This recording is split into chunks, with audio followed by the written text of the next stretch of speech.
TBCRO adalah tuberkulosis yang disebabkan oleh kuman Mycobacterium tuberculosis yang telah kebal terhadap obat anti-tuberkulosis lini pertama. Oleh karena itu, penanganannya menjadi lebih panjang dan sulit. Penyebab tuberkulosis resisten obat pertama, pemberian paduan OAT yang tidak sesuai kombinasi jumlah dan durasinya. Kedua, pasien tidak teratur menelan OAT sesuai panduan dari petugas kesehatan. Ketiga, pasien menghentikan pengobatan secara sepihak sebelum waktu yang ditentukan. Keempat, tidak mematuhi anjuran dokter atau petugas kesehatan. Kelima, gangguan penyerapan obat. Keenam, tertular dari pasien TBCRO lainnya. TBCRO, sebagaimana TBC sensitif obat, tidak akan menular hanya karena berjabat tangan, penggunaan baju bersama yang bersih, penggunaan alat makan bersama yang bersih. TBC dan TBCRO dapat menular melalui percikan dahak dari pasien yang terhirup oleh orang lain. Sangat penting bagi seluruh pasien TBC dan TBCRO untuk menggunakan masker jika berada di tempat umum. Siapa saja yang beresiko tinggi terkena TBCRO?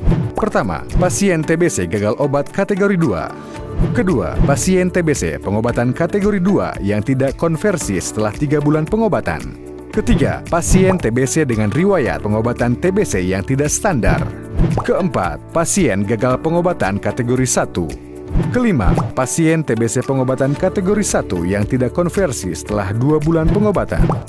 Keenam, pasien TBC kasus kambuh atau relapse dengan pengobatan OAT kategori 1 dan kategori 2. Ketujuh, pasien TBC yang kembali pengobatan setelah lost to follow up atau lalai berobat.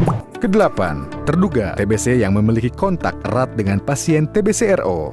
Kesembilan, pasien koinfeksi TBC HIV yang tidak responsif terhadap pemberian OAT.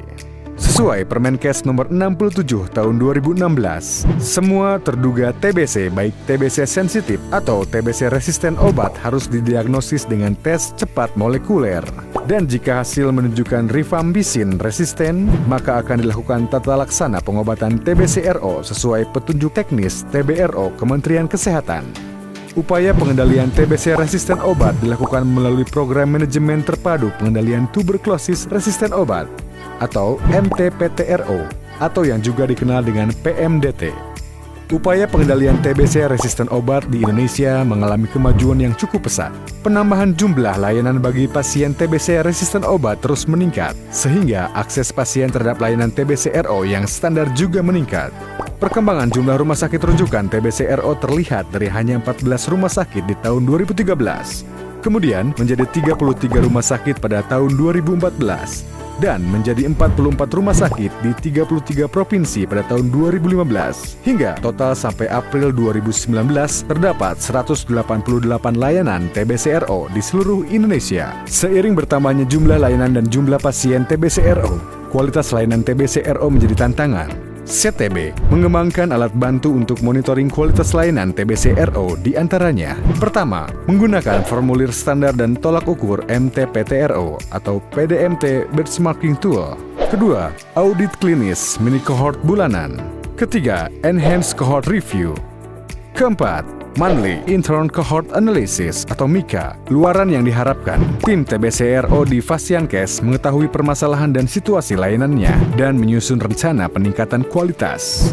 Tersedia layanan TBCRO yang standar di semua Fasiankes. Peningkatan kualitas layanan TBCRO. Dengan begitu, angka keberhasilan pengobatan TBCRO dapat tercapai. Jumlah layanan TBCRO terus meningkat sejak tahun 2009. Pada April 2019 sudah ada lebih dari 188 layanan TBCRO. Diharapkan pada tahun 2020, layanan TBCRO tersedia minimal di 514 kabupaten kota di seluruh Indonesia.